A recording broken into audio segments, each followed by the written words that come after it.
Salut tout le monde.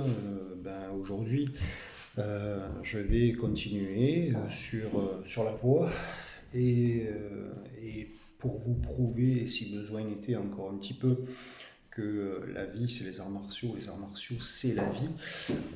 Je vais vous parler des règles de vie, des règles de psychanalyse. Si vous m'entendez parler de psychanalyse, effectivement, euh, un véritable artiste martial pour son aboutissement doit se diriger vers l'apprentissage de l'esprit et évidemment la psychanalyse, les psychanalyses, parce qu'il y en a beaucoup, en font partie. Donc, euh, Ça fait partie du cursus de celui qui veut aller plus loin. C'est pas pour rien d'ailleurs euh, que à partir d'un quatrième dan dans de véritables arts martiaux, euh, on demande aux pratiquants de faire une thèse sur un sujet bien précis où on va pouvoir sonder son esprit pour voir justement s'il a compris que les arts martiaux, c'est la vie. Euh,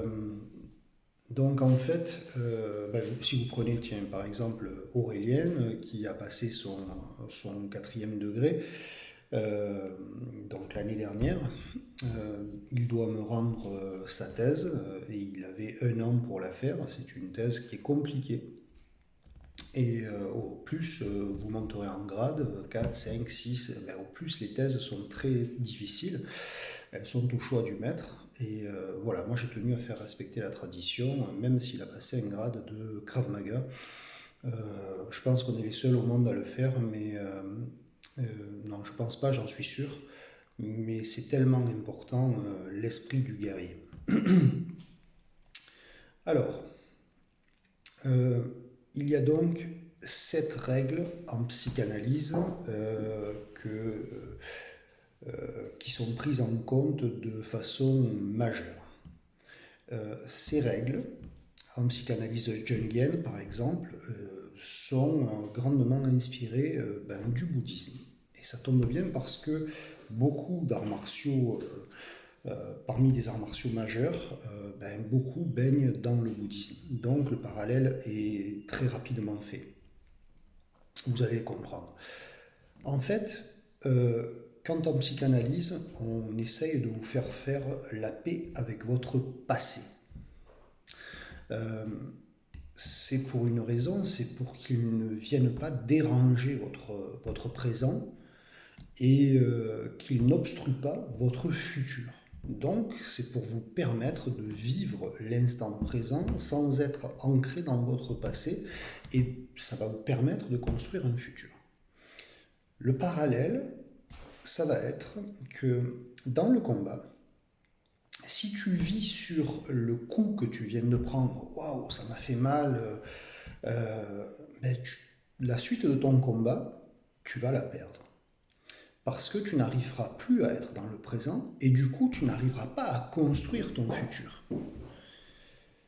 Idem pour des élèves qui s'entraînent toujours ensemble, gentiment, dans un dojo. Il y a un ordre hiérarchique qui s'établit. Donc chez nous, souvent, c'est sur le visuel. Oh là, il a une ceinture marron, moi je suis que ceinture jaune. Ouh, il est fort. Il doit être fort. Et à aucun moment, donc, tu ne vas grandir. À aucun moment, tu vas te dire, je peux travailler comme lui. Tu risques de rester planté dans ton passé où tu te disais il y a 5 ans de ça, oh il doit être beaucoup plus fort que moi. Et puis du coup, tu ne vas pas travailler ton présent et tu ne te construiras pas ton futur par rapport à cette personne-là. Alors, il faut oublier le passé, il faut faire la paix avec son passé et se dire que même si cette personne est ceinture marron et que toi tu es ceinture jaune, tu vas pouvoir montrer ton potentiel tout le temps et tu vas pouvoir vivre ton présent parce que même une ceinture marron te laisse des opportunités. Et donc, ça va te permettre de vivre. Deuxième point, c'est ce que les autres pensent de toi. En psychanalyse, c'est un très gros chapitre. En fait, ce que les autres pensent de toi, c'est pas ton problème.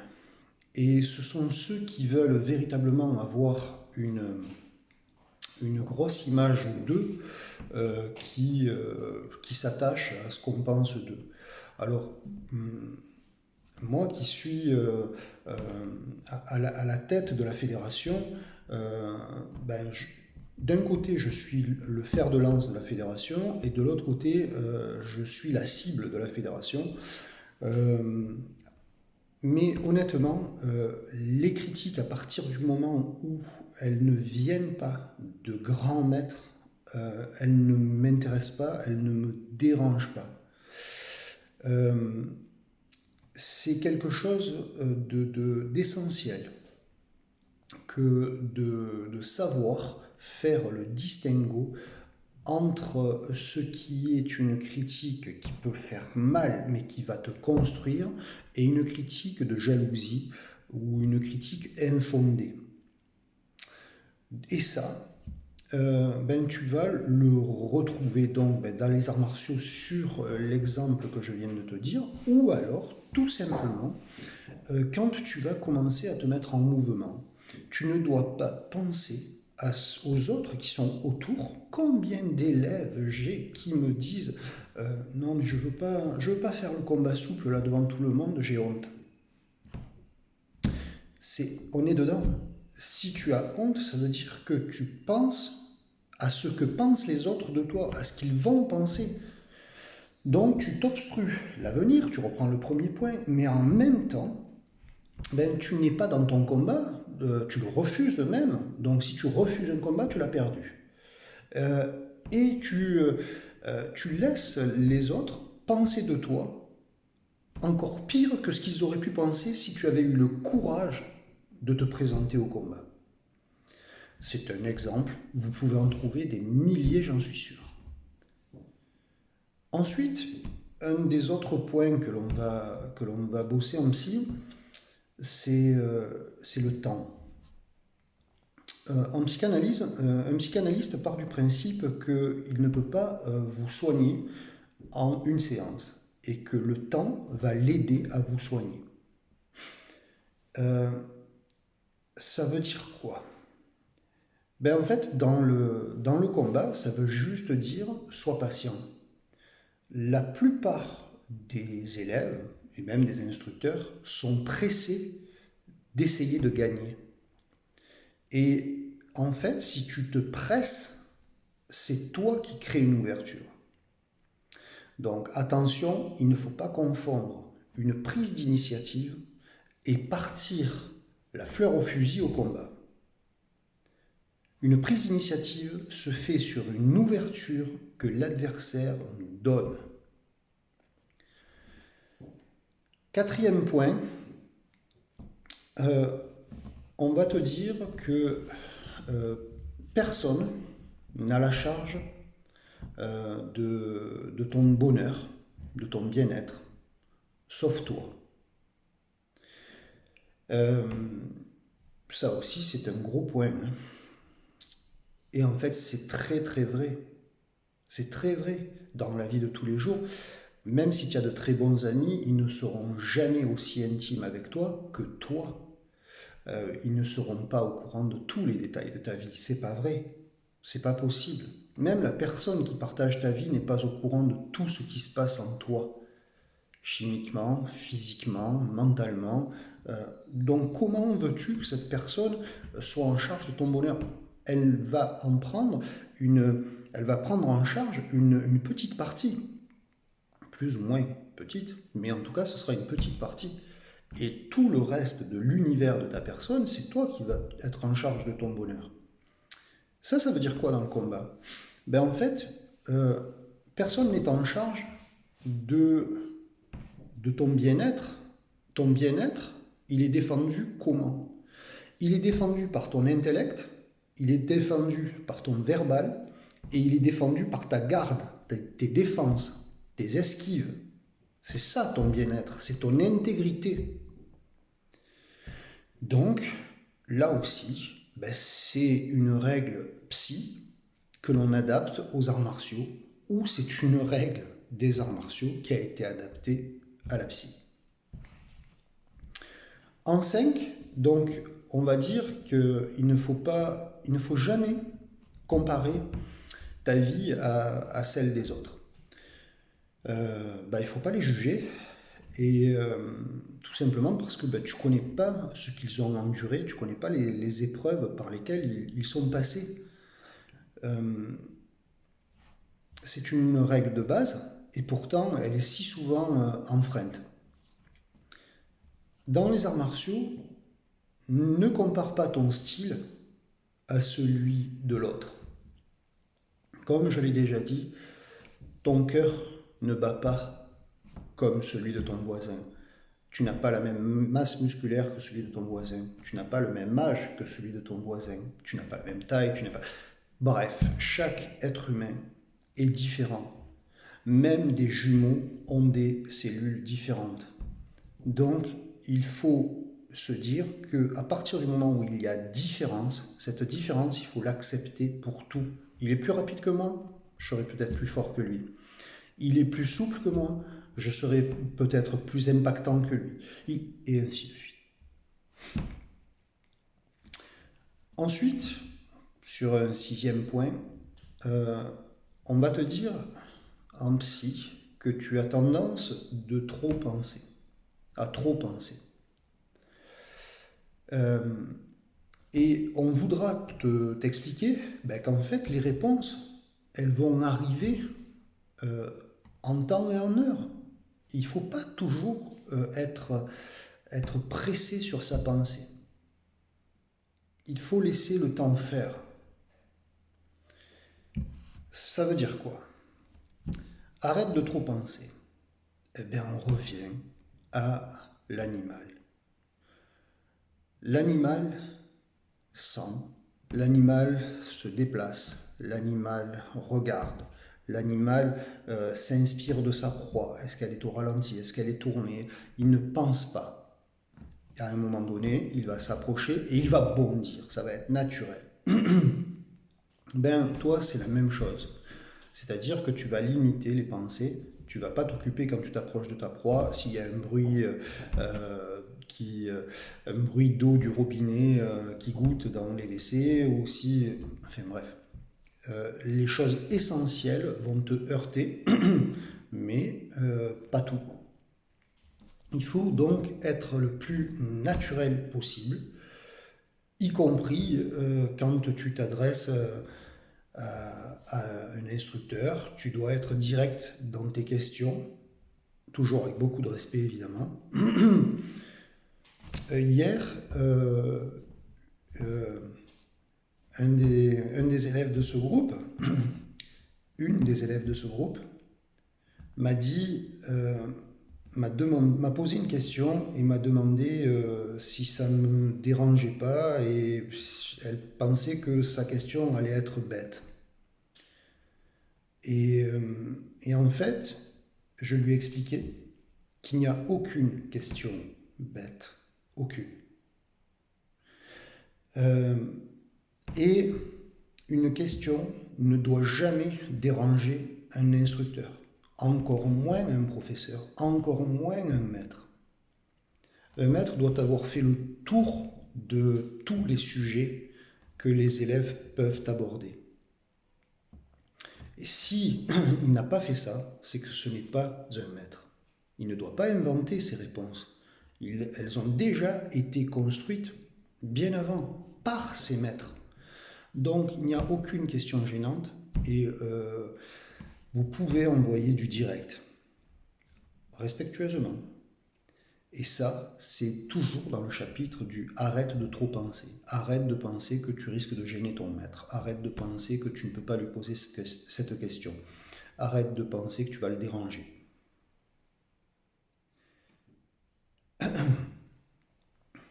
Un 7e point, quand vous êtes en psychanalyse et que vous avez déjà fait un chemin, on vous réapprend à sourire. Alors le sourire s'interprète de 3 façons. Il y a le sourire au niveau du visage, il y a le sourire mental sourit. Et il y a le sourire au niveau du plexus solaire, irradie. Alors, le sourire au niveau du visage, c'est un signe social qui montre qu'on est en empathie avec la personne et qu'on est content de le voir, que voilà, on peut y mettre de la douceur, on peut y mettre plein de choses dans un sourire. En tout cas, c'est un signe de plaisir. Le mental. Le mental, lui, si tu arrives à sourire à l'intérieur, ça veut dire que tu reçois par exemple ta facture, tes impôts, tiens, voilà, tes impôts. Tu n'as plus vraiment d'euros sur ton compte et pourtant, ça te fait sourire, tu te forces à sourire et tu verras, la pilule passera bien mieux si tu souris tous les jours en pensant à tes impôts plutôt qu'en les anticipant et en te faisant des nœuds d'estomac. Et ensuite, le plus difficile à avoir, c'est le sourire du plexus solaire. Le sourire du plexus solaire est un sourire qui se fait par la respiration. C'est une respiration lente qui au départ est ventrale et qui ensuite se fait lentement juste au-dessus du ventre. Et plexus et ventre respirent sur le même balancier, tranquillement. Et ça, chaque fois que j'ouvre, c'est-à-dire chaque fois que mon ventre et mon plexus vont vers l'autre, c'est un sourire. Et ensuite, je ramène cette personne vers moi. Je souris vers lui, je ramène vers moi. Dans le combat, le premier sourire sur le visage, si vous regardez bien dans la société, combien de gens vous sourient ou combien de gens vous disent ça va quand vous leur posez la question comment vas-tu? Ça va. Et en fait, c'est pas vrai. Eh ben, ça s'appelle des masques. Malheureusement, notre société est faussée. Elle est faussée, c'est nous, hein, les fautifs. On fausse la société en posant des masques. D'ailleurs, la plupart des gens qui demandent ça va se foutent complètement de savoir comment vous allez. Et donc, ça sert à rien de demander ça va si tu t'en fous. Et du coup, il y a une réponse morphotype qui est balancée ça va. Ce sourire-là est faux, c'est un masque. Ah ben tiens. Du coup, dans le combat, quand je vais être face à l'autre, on l'a déjà abordé, je dois poser un masque. Il ne doit pas voir mon intention d'attaquer, même un clignement d'œil avant l'attaque, mon attaque elle est déjà faussée, je l'ai déjà prévenu que j'allais attaquer. Ça s'appelle un casus belli, un déclencheur de violence. Donc je pose le masque comme un faux sourire, c'est pareil. Mais ce qui est beau dans les arts martiaux, c'est que à poser ton masque et à ne rien montrer, ce qui va sortir de ton geste, c'est la pureté et la vérité.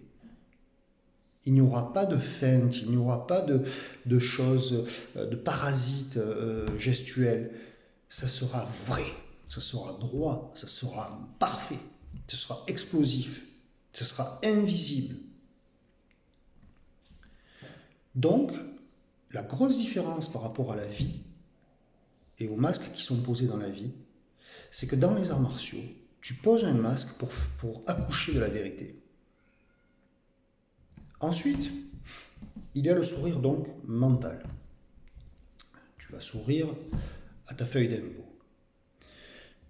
Quand tu es sous les coups dans le combat, si avant même que tu prennes le premier coup, tu cries aïe aïe aïe, tu n'es pas en train de sourire et c'est là que se fait la différence. C'est-à-dire que quand tu prends des coups, il faut comprendre que un assaillant qui est très entraîné va au maximum te mettre une rafale de 11 coups. Et 11 coups, c'est beaucoup et c'est très peu si toi tu sais protéger et bouger. Alors sur les 11, tu risques d'en prendre 2, peut-être 3, ne montre pas. Effondre-toi que lorsque ton esprit perd la raison, et à ce moment-là, tu t'effondreras sans que toi, tu aies à te dire « Oh là là, j'ai mal, oh, je vais poser le genou au sol ». Si toi, tu te dis ça, ça veut dire que tu pouvais encore rester. C'est comme ceux qui me disent « Oh là là, c'est dur, l'échauffement, il est dur ». Mais tant que tu peux parler, cette énergie, tu peux la mettre dans tes muscles. Si tu tombes dans les pommes, c'est que tu peux plus. Tu n'es pas tombé dans les pommes, donc continue. Donc voilà ce qu'est le sourire mental. C'est ne jamais montrer que vous avez la peur, ne jamais montrer que vous avez la douleur, ne jamais montrer que vous êtes sous le stress, ne jamais montrer... Être assertif, en fait, ça s'apprend aussi. Donc, appliquez bien cette règle, le sourire mental. Et enfin, le sourire solaire. Le sourire solaire, c'est le plus difficile. Parce qu'en combat, respirer de la sorte, sur ce balancier qu'on a vu tout à l'heure, c'est quelque chose qui s'adresse aux plus avancés. Pour le moment, quand on combat, on doit véritablement expirer. Et ensuite, on a une période très courte où on va reprendre de l'air. Quand on va reprendre de l'air, on doit reprendre de l'air ventre, plexus, poumon. Et ça se fait par la bouche. D'accord ? Voilà, ça y est, il y a tout qui est parti. Là, là et là, tout s'est gonflé. Ok ? Et ensuite, je repars sur mes expirations. Et ça repart encore comme ça. En fait, le fait de respirer comme ça et donc de sourire vers l'autre, qu'est-ce qui se passe ? Si mes poumons partent vers lui, si mon plexus part vers lui, si mon ventre part vers lui, je pars vers lui. Et même si je n'ai avancé que d'1 centimètre, il se sent étouffé. Ça change tout sur un combat, parce qu'il aura toujours l'impression que vous le suivez, que vous le collez et que vous gagnez du terrain. C'est une technique de combat que l'on applique, que l'on fait appliquer à l'enseignement des forces spéciales. C'est pas pour rien. C'est la même technique qui est appliquée quand il y a un fugitif et que les flics lui sont derrière. Et le fugitif doit toujours avoir l'impression soit que les flics ont un coup d'avance, soit que les flics grignotent du terrain sans arrêt. Et alors qu'on sait très bien que sur une poursuite qui va durer des jours et des jours, ben, il y a des moments où les flics sont prêts à lâcher pied. Mais en fait, ils donnent toujours des signes comme quoi ils sont juste derrière. Alors ça peut se faire par l'intermédiaire de la presse, ça peut se faire... Ben vous, c'est pareil dans le combat. Donc, ça se fait par le sourire intérieur. Et si ce sourire intérieur te porte vers un meilleur combat, ton combat sera meilleur, tu seras meilleur guerrier, tu seras meilleur combattant, tu seras meilleur artiste martial, et peut-être qu'un jour tu étudieras la psy, et je me ferai un plaisir de t'enseigner le peu que je sais. Donc, au boulot, passez une bonne journée. Bye.